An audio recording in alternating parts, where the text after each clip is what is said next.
What's up, everybody? Welcome back to another episode of Dr. Movie MR for Maniacal Resonance. I don't know. Mini reviews. That's it. I've already talked about this movie before on another show called Rad Movie Rama, and you are more than welcome to go check those out as well if you want. But I feel like some movies really have to be seen to be believed. And there really are no words to describe what happens in this movie. What I'm talking about is Treasure of the Four Crowns from 1983. This is it's another example of my love for the Italian knockoff cinema movies. This one comes right out of the craze with all the 3D movies that were coming out. Friday the 13th Part 3, Amityville Part 3, Metal Storm, whatever sci-fi thing that was, Parasite, another big flop that was in 3D. So all these movies were coming out. I remember even them showing old TV movies and giving you the glasses and stuff. So the 3D thing was just really coming back. And another hot commodity of the time was the Indiana Jones flicks. So all those movies were coming out too, everything kind of ripping off that genre. Well, in true fashion, the Italian cinema world combined the two, and we get this indescribable movie. It was expected to do great things. I mean, hello, it was distributed by Cannon Films. What else you want, right? But it was also distributed by Columbia Films. So, obviously there was some ideas that this was going to fly and do very well. This movie starts off ripping off from the very beginning because we even got a Star Wars scrolling at the beginning, giving us the backstory of the Four Crowns and evil versus the good and all these things. And we meet our hero, J.T. Stryker, played by Tony Anthony. That's right, Tony. And Stryker is a modern-day Indiana Jones in a racer jacket, and he's in an old castle, and he's fighting booby traps and ghost spirits and floating weapons and turkey vultures and a pterodactyl. Don't ask, just go along with it. But yeah, there's a rubber pterodactyl that comes after him in this. And there's these interesting shots that I still think are kind of cool, but they really have no rhyme or reason of why they're happening, and I'm sure it's just a chance to try to amp up the whole 3D experience and give you some things to look at. There's this thing where he's hung in like this upside down tunnel and these sparks or stuff are coming down. I mean, it's pretty cool, but it just doesn't make a lot of sense. Anyways, he makes it to the main room of the castle, and he opens up this coffin. And he's after this staff that's in there with the body that belongs to the dead king or whatever. You get no explanation of what it is. It's, again, the opening of Indiana Jones and Raiders of the Lost Ark. And inside the staff that he pulls out is this key. And that's what he's after, is this magical key. And once Stryker gets the key, then things start really getting shaky in the castle. You've got floating crossbows that are shooting at him in multiple shots, and the editing is just insane, but it's either in slow motion or it's super sped up, but it's the same shot over and over and over. In case you miss it the first 7 times, you get the slow motion that follows it up. All in all, it's just fun textbook adventure stuff here. He gets shot by a floating pistol, and he reacts, and his jacket gets blown open, but then he looks again, and it's gone, so don't know if it's an illusion or ghosts are just messing with him. But it doesn't really matter, because what does happen is now we're dodging big, huge fireballs that are chasing him around. And he's even running from one that's rolling after him, like another movie where a guy gets chased by a big boulder. Just saying. But he escapes and he gets outside of the castle just in time for it to completely blow up. Now, again, just logic out the window, because this castle is obviously hundreds, if not thousands of years old. Why does it just suddenly just start blowing up? Who knows? Who cares? But the story is this key leads to the unlocking of these 4 crowns. And these 4 crowns have these gems in it that have all the powers of the earth that mankind is not supposed to be in charge of. It's almost like the Infinity Stone idea from Marvel. And in true Indiana Jones style, Stryker doesn't believe in all the mumbo-jumbo, but money talks, and they hire him to put together a force team to go and retrieve the other crowns from this crazy guy who's a cult leader, and his name is Brother Jonas. Not the Jonas Brothers. That'd be a lot more interesting for sure. But Brother Jonas on his private mountain. This whole scenario, the way it's even set up and the slideshows and everything they're telling him is just like Enter the Dragon when they're sitting down with Bruce Lee and getting ready to send him to Dr. Klon's Island. And not to mention that you've seen this scenario in 100 movies since then, too. So Stryker goes out and puts his team together, and it consists of this one corporate guy, right, because he's got his money invested. He's going with him that's hired Stryker. And then the rest of them are this group of a daredevil group that have worked together, I guess, in the past. They're all specialists. So, yeah, he's basically putting the band back together. And they're all washed up. They don't really need to be doing this gig. One guy's a major alcoholic. And there's a scene with him where he gets exposed to the key, and the key is flying around and blowing up stuff. And obviously it's more 3D stuff. It's kind of comical, but kind of like very ridiculous at the same time. And then we get a strong man with a heart condition. So his get up and goes didn't got up and went. And he's got his daughter with him, who's an acrobat, who's also kind of a love interest to Stryker. So imagine that. So Stryker gets the team together, and they go back to headquarters, and the corporation has built this huge model that takes up this entire room, and it shows them every footstep you can take on the mountain, and where you got booby traps, and you got touch-sensitive floors, and electronic codes that have to be broken, and even a cow that needs milking, I think. And then the key starts acting up again, and every time it goes off, it just makes crazy things happen. But there's really no explanation of what's going on, and everybody ends up okay. I think it messes up the model that they're looking at, but it's just another excuse to do some more 3D stuff.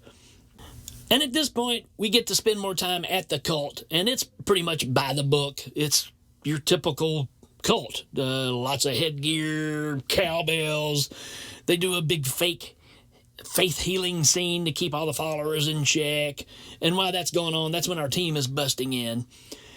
And from here on, we spend the most time of this movie scaling the inside room of this guarded temple, where the team can't touch the floor or make any noise because it'll set off the alarms, and they're trying to get to this statue which has 2 of the crowns mounted on it. So we've got 1 crown back at headquarters, we got 2 here. Where's the 4th one? Who knows? And I mean, this scene goes on for every bit of 20 minutes. It really goes on that long, literally 20 minutes.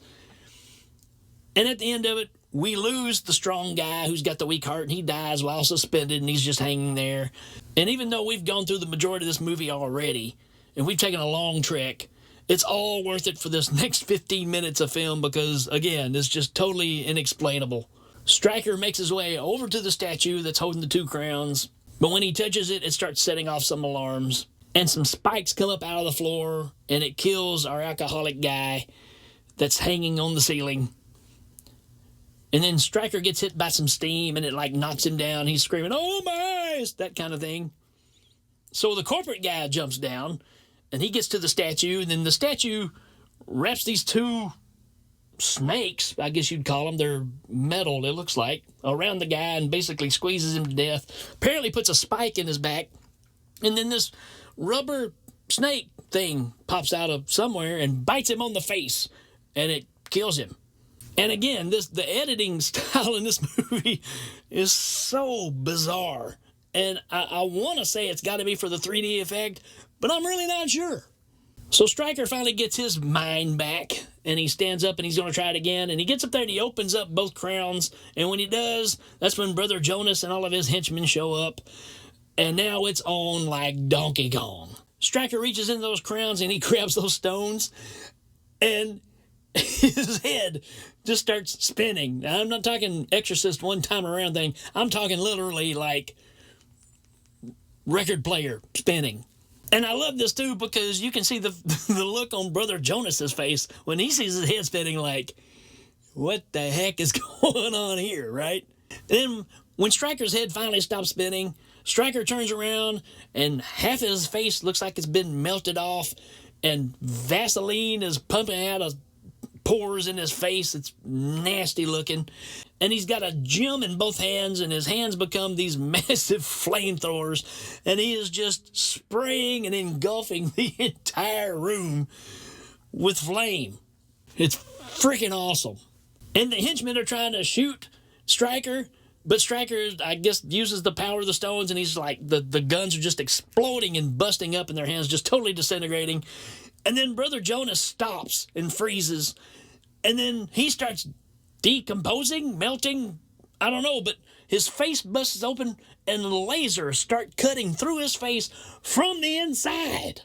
I mean, that's worth the price of admission, folks. I mean, these lasers are just cutting through. I don't know. I'd love to see the making of and see how they pulled this off, because, I mean, I know how they did it. I just want to know why. So you got Stryker spraying the room with flames, blowing up guns, lasers coming out of dude's face, and then you got fireworks that are swinging through and hitting these bad guys in the back, and obviously they're swinging on strings. You can see the strings and these big things coming through and hitting people. But you know what? It don't matter, because it's so entertaining that you don't care. You're just wrapped up in it. Your brain is being hit by so many things at once, it can't put it all together, and maybe that's part of the magic. Maybe that's part of the problem. But after all the bad guys are dead, Stryker is trying to kill his love interest now because the power of the gems have taken over him. But he fights the urge and creates some more fireworks, and then he screams and turns back to normal. So all that, and he fights it off, I guess, internally, and maybe it's that whole gotta have a good spirit kind of thing. Who cares? But then, just like in Enter the Dragon, the corporation shows up in a helicopter after all the work is done, and they're wanting to know, hey, where did you get the stones? Where's the stones? We've arrested the bad guys. It's like, why didn't you just send a SWAT team or something to begin with? But no. So Stryker decides that these gems are way too powerful for any man to have. So he literally just takes them and throws them on the floor where all the burning bodies are. And I don't understand where he thinks that's... No, like, nobody's not going to find them. So that even goes out the window, too. He doesn't give it to the corporation because he feels like they will use them for bad as well. But you're just going to leave them here for some random hippie guy that's in this cult to come by and pick them up and become the next bad guy? Who knows? Maybe there's supposed to be a sequel. Now, this would have been a almost normal ending for a movie, almost like a Remo Williams or something like that, where, you know, you do the better thing or you do the right thing and forget the money and do what's right. But no, I mean, that's kind of what happens. But what we get after this is the most bizarre thing ever in a movie. What we get is a scene in a swamp, and this behemoth monster thing comes up out of the swamp, and this big monster turtle head, eel head thing pops out of the screen in 3D like 6 or 7 times, and the screen goes black. That's that's how this movie ends, man. Amazing. So there's a story in there somewhere, but I think it got lost long ago. And this thing came on HBO nonstop when I was 13 years old, and I watched it a lot. And it makes just as much sense now as it did back then. I still don't know what's going on. And yeah, it's a bad movie. It's a really bad movie. But those ending scenes will always be worth talking about. And like I've said before with the Italian flicks, you will see things that you don't see anywhere else. And I'm glad to share those moments with you guys, because I don't know where else you're going to see these things. It's movies like this and these ideas that have really made me an overall movie fan. because it really went beyond the possibilities of what I had seen up to that point, and it opened up a whole new level of imagination. And for that, I'm thankful, because it's these kind of ideas that even enables me to make a show like this and use my creativity to share this craziness with you. So, whatever your inspiration is, good or bad, embrace it and make it a superpower. After all, it's all those little parts that make up the people we end up being. So, embrace that. If you love a bad movie, love a bad movie. Don't worry about what other people say. I love a lot of bad movies, and I'm going to share them with you, if you like it or not. This has been Dr. Movie. We will check you later.